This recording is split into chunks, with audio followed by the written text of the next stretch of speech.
رب زدني علما رب زدني علما رب زدني علما يا فتاح يا فتاح يا مسلم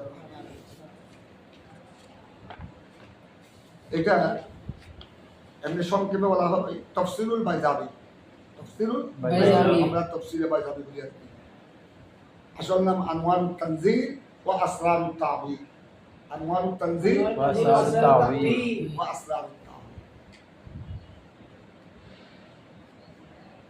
সংক্ষেপে বলা হয় তাফসীরে বাইজাবি উনি বলেন যিনি লেখক উনি আপন যুগে তিনি ইমাম আহলে সুন্নাহ ছিলেন আহলে সুন্নাহ ওয়াল জামাতের ইমাম ছিলেন ইমাম বাইজাবি আব্দুল্লাহ বিন উমর ওনার আসল নাম আব্দুল্লাহ বিন উমর বিন মুহাম্মদ বিন আলী আল বাইজাবি ওনার ইন্তেকালের সনটা হলো বুঝছো 685 হিজরি 685 হিজরি ওনার ইন্তেকাল আর এটা ইংরেজি সন হিসেবে পড়বে 1286 ইংরেজি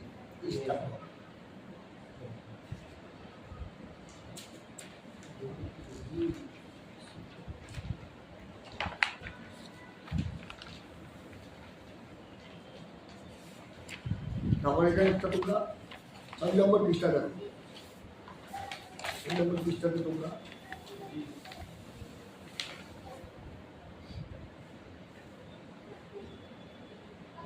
প্রথমে তোমরা দেখো মানার তাফসীরটা দেখো যেটা এটা তাফসীরের কিতাব তাফসীরের মধ্যে তাফসীর জগতের মধ্যে বিশেষভাবে উল্লেখযোগ্য কিতাবের মধ্যে কয়েকটি তাফসীর সেগুলোকে উল্লেখ করা যায় গোটা বিশ্বের মধ্যে তার মধ্যে একটি হল তাফসীরে বাইজাবি এটার আরেকটা খাসিয়ত হলো ইমামে বাইজাবির আগে ইমাম জমখশরি তাফসীরে কশাব লিখেছেন ইমাম জমখশরি আবার ইমাম বাইজাবির আগে ওনাকে তোমরা এখন দেখলাম ওনার অফাত হলো 600 কত হিজরি ইমাম জালালুল্লাহ জমখশরি 500 কত হিজরি ওনার থেকে আরো আগে ইমাম জমখশরি লিখেছেন তাফসীরে কশাব আল কশাব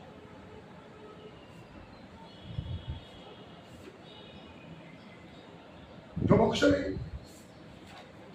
বড় উঁচু পায়ের আলেম ছিলেন উনি নাহাবের ইমাম সরবের ইমাম লুগাতের ইমাম এদিকে উনি আবার ফিকহের ইমাম ছিলেন উনি ইলমে ফিকহের মধ্যে উনি বড় জবরদস্ত হাদিস ফিকহ মোটামুটি প্রায় সাবজেক্টের মধ্যে উনি বড় মাহির ছিলেন ইমাম জমখশরি যুগের অদ্বিতীয় আলেম ছিলেন অদ্বিতীয় ইমাম এটার মধ্যে কোনো সন্দেহ নেই উনি ইলমে নাহাবের মধ্যে কিতাব লিখেছেন আল মুফাসসাল এটা ইমাম জমখশরি ইলমে নাহাবের বড় উঁচু পায়ের কিতাব আল মুফাসসাল ফি নাহাব এটা ইলমে নাহাবের অনেক বিস্তারিত তাফসীর করেছেন এটা সেই জন্য এটার নাম দেওয়া হয়েছে আল মুফাসসাল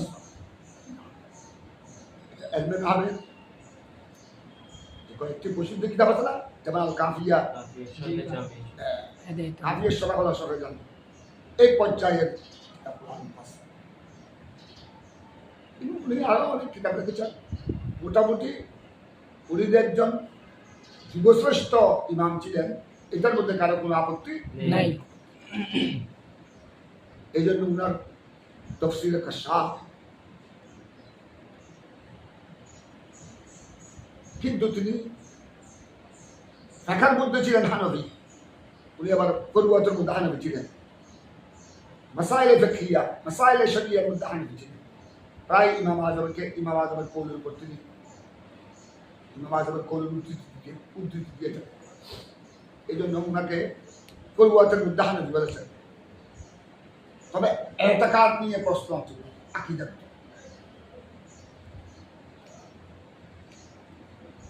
হানাফিয়ান ফিল ফুরুয়াত ওয়া মুতাযিলিয়ান কানা হানাফিয়ান ফিল ফুরুয়াত আই ফিল ফিকহিয়াত ওয়া কানা মুতাযিলিয়ান ফিল ইতিকাদাত ইতিকাদের মধ্যে কি ছিলেন মুতাযিলি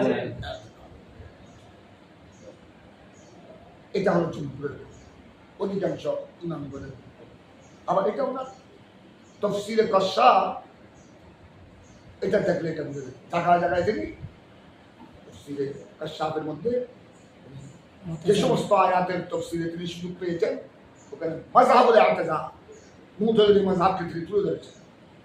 মুতাযিলি মাযহাবকে তুলে ধরেছেন, এমন ভাবে তুলে ধরেছেন যেটা আহলে সুন্নাত ওয়াল জামাতের আকীদার সাথে কি হয়ে যায়, সাংঘর্ষিক হয়ে যায়। কথা বুঝেছ? তারপরেও কিন্তু এত সত্ত্বেও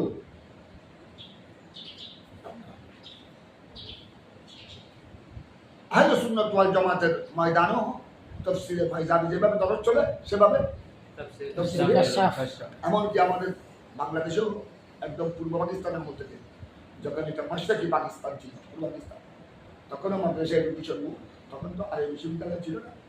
তখন তোমরা তো এখন ছাত্র হলা আর বিশ্ববিদ্যালয় অধীনে, আমরা ছাত্র হলাম মাদ্রাসা বোর্ডের অধীনে, ঢাকা মাদ্রাসা এডুকেশন একদম কামেল পর্যন্ত, ঢাকা থেকে। এখন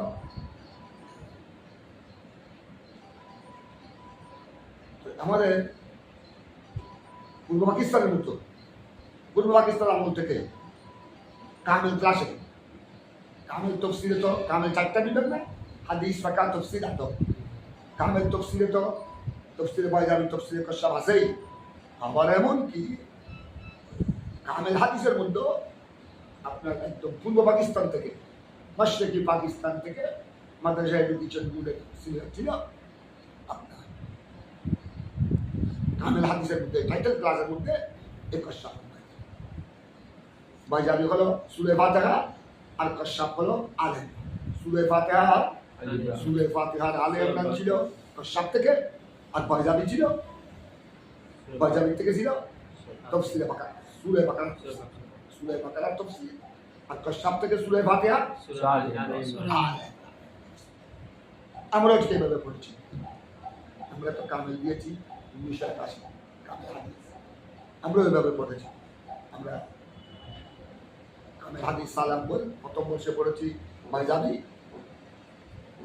সূরা বাকারা, তারপর আপনার কামেল হাদিস সালাম রুমে পড়েছি কাশফ, সূরা ফাতিহা,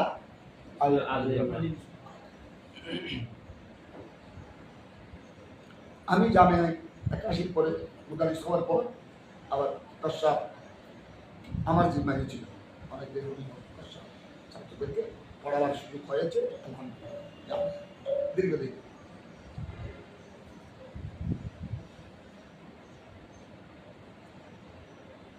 তোমাদেরকে এটা বুঝতে চাচ্ছি, ইমাম জমখশরী ইতিকাদের মধ্যে মুতাজিলি হওয়ার পরও কাশফের মধ্যে বিভিন্ন জায়গায় উনি মুতাজিলি মাযহাবকে তুলে ধরেছেন, আহলে সুন্নাতের খারাপ তাফসীর করেছেন।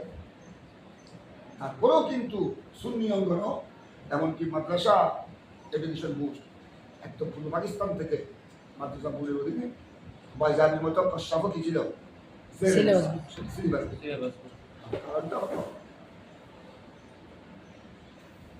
ইমাম জমখশরী যদিও বা জায়গায় জায়গায় কাশফের মধ্যে মাযহাবুল ই'তিজাল মুতাযিলি মাযহাবকে তুলে ধরার চেষ্টা করেছে,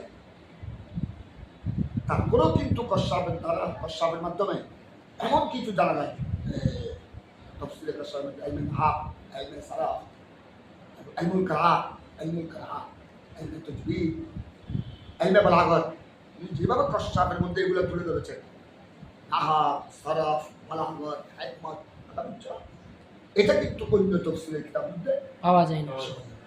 এইসব কারণে এটা সরকারি স্লিপের মধ্যে, আলিয়া নেসাবের মধ্যে কি ছিল, অন্তর্ভুক্ত ছিল। এমনকি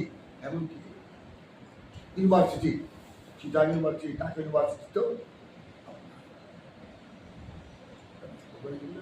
তফসির শাস্ত্র আছে না, ওখানে যারা মাস্টার্স করে তফসির উপর, এদের কাছে আল-লুগাতুল আরবিয়া, আরবি সাহিত্যের উপর মাস্টার্স, ওখানে তোমরা এখনো তোমরা মাস্টার্স করলে ইসলামিক স্টাডিজ আছে না, ইসলামিক স্টাডিজ আর আরবি সাহিত্য, এইখানে তোমরা এখনো আপনার পয়জাবিয়া কশ্যাপ সিলেবাস করতে। এটা আমি আগে জানতাম না। আমার এক ছাত্র, জামিয়ার ছাত্র, সেই জামিয়াতে গ্রামে পড়েছে, সে এখানে ইসলামিক স্টাডিজ কি আরবি সাহিত্যের উপর মাস্টার্স করেছে, জানি করেছে। সেটা একবার কশ্যাপ নিয়ে আমার কাছে চলেছে।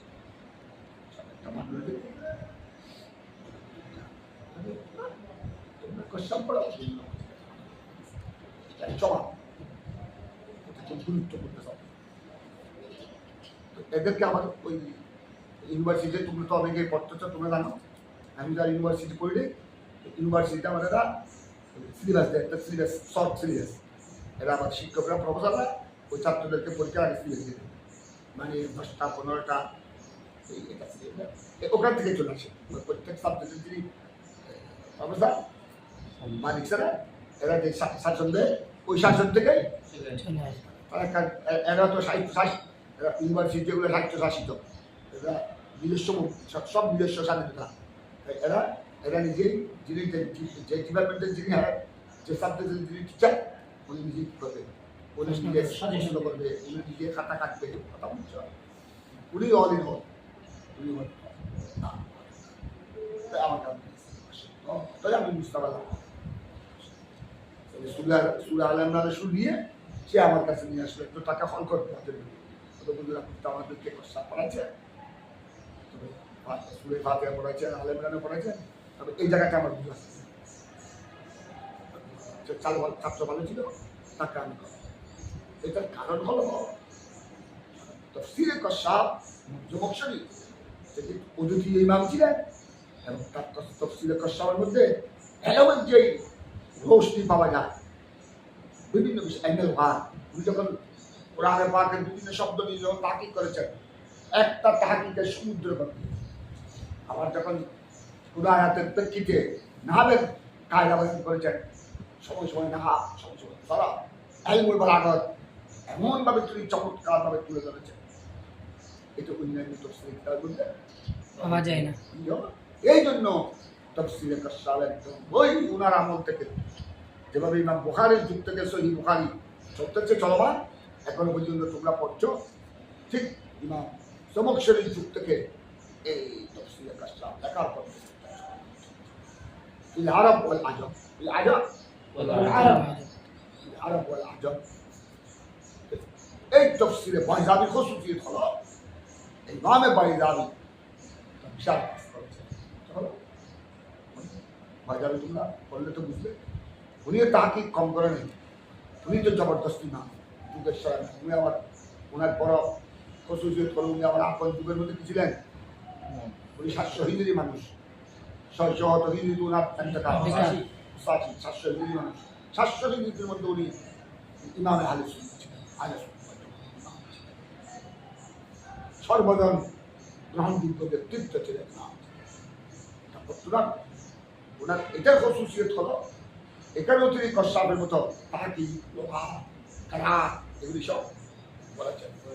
বিভিন্ন সূরা নিয়ে আসমা ও সূরার নাম সমূহ নিয়ে আলোচনা করেছেন। কিন্তু ওনার বড় খুসুসিয়ত হলো যেখানে যেখানে জমক শরীফ যেসব আয়াতের মাতাহাত মুতাজিলি মাযহাবকে কি করেছেন, তুলে ধরেছেন, সেখানে আমাদের ইমামে বাইজাবি আহলে সুন্নাত ওয়াল জামাতের মাযহাবকে তুলে ধরেছেন। এবং তিনি জমক শরীফ নাম না ধরে ওনার মাযহাবুল ইতিজালকে তিনি রদ করেছেন। এইটা হলো এই তফসিরে বাইজাবি বড় খুসুসিয়ত। আরগুলো তো আছেই, তার বড় খুসুসিয়ত হলো আপনার যেখানে যেখানে জমক শরীফ ছলে বলে কৌশলে যেসব আয়াতের মাতাহাত, সূরার মাতাহাত মাযহাবের মুতাজিলি মাযহাবকে তুলে ধরেছেন, সেখানে তিনি আমাদের ইমাম বাইজাবি আহলে সুন্নাত ওয়াল জামাতের দৃষ্টিকোণকে তুলে ধরেছেন, সাথে সাথে মুতাজিলি মাযহাবকে রদ করেছেন। এই খুসুসিয়তের কারণে বাইজাবি এটাও মশহুর হয়ে গেল, ফিল আরব ওয়াল আজম। এটা যেভাবে কশ্যাপকে যেভাবে গুরুত্ব দিয়ে আপনার বিভিন্ন জায়গায় মাদ্রাসা, ইউনিভার্সিটি, কলেজ, বিভিন্ন বড় বড় ইউনিভার্সিটি তো এটা আপনার কশ্যাপ বাইজাবি শুরু হয়েছে। এইটাই বড় খুসুসিয়ত। এখন তোমরা লক্ষ্য করো মানার তফসিল। তফসিলের অর্থ হলো লুগাতান আল ইদা ওয়াত তাবিন। ইদা মানে বুঝছো তো? জি স্পষ্ট অবসর করা, স্পষ্ট করা। তাবিন মানে বয়ান করা, তাবিন মানে বয়ান করা। তো তফসিল কোরআন মানে তো এটা কোরআনের ব্যাখ্যা বিশ্লেষণ ব্যাখ্যা। কোরআনের মর্মার্থকে তুলে ধরার নাম হলো তফসিল।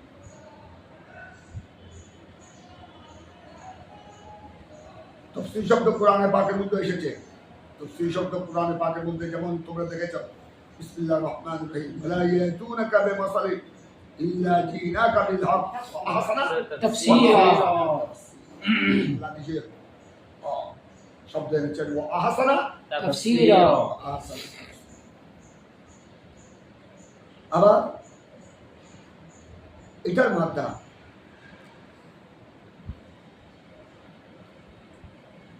মাত্রা দিয়ে তফসিল তো তোমরা বুঝতেছ, এটা হলো বাবে তফিলে।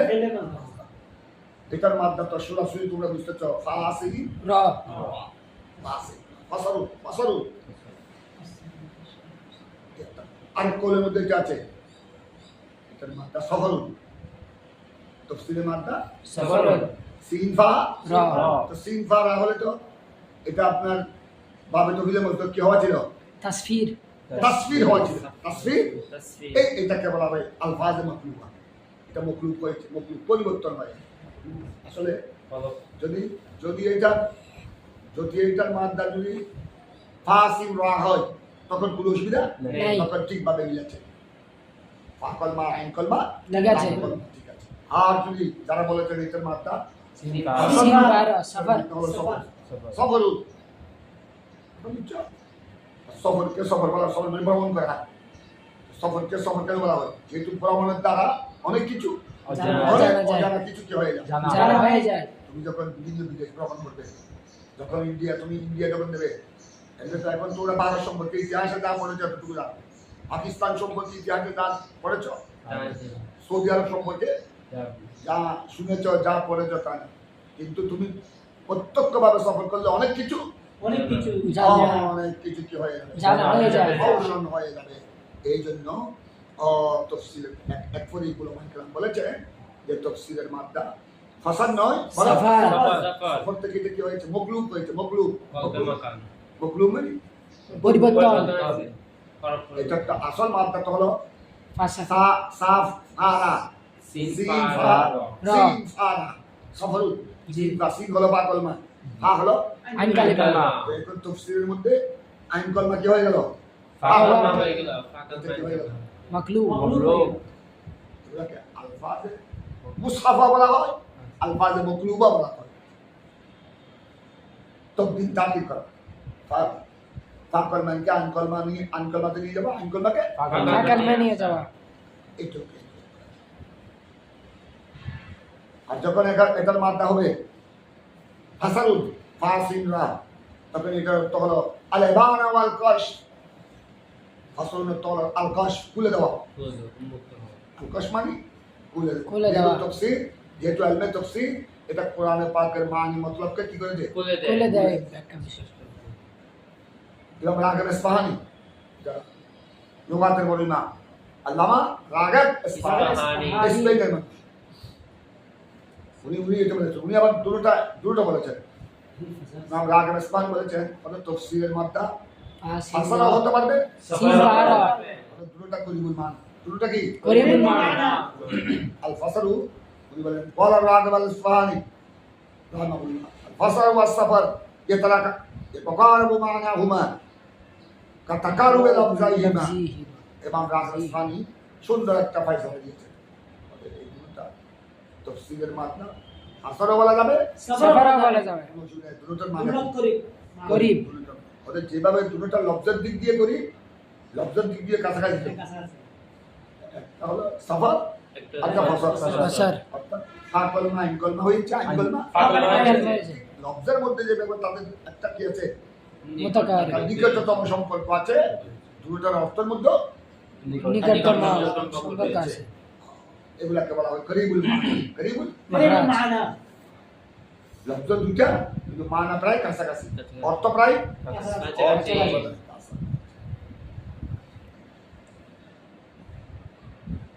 ইমাম সুয়ুতি ইমাম সুয়ুতি এটা বলেছেন আর তাফসীর তাফসীরুন মিনাল ফাসাদ ইমাম সুয়ুতিও এটার মাত্রাকে ফসল বলেছেন ইমাম সুয়ুতি বলেছেন তাফসীরের মাত্রা ফসল এটার অর্থ হলো আল বায়ান আল কশ আবার এটাও বলেছেন ইমাম সুয়ুতি ওই কারাগারের বক্তব্য হুয়া মতলুবুস সফর ওই যেটা আমি তোমাদেরকে বলেছিলাম সফর থেকে মতলুবুস সফর তাফসীরটা হলো সফর থেকে মতলুব হয়েছে অর্থাৎ এটা আসল মাত্রা সফর সফর থেকে মতলুব পরিবর্তন হয়ে কি হয়েছে ফাসাদ।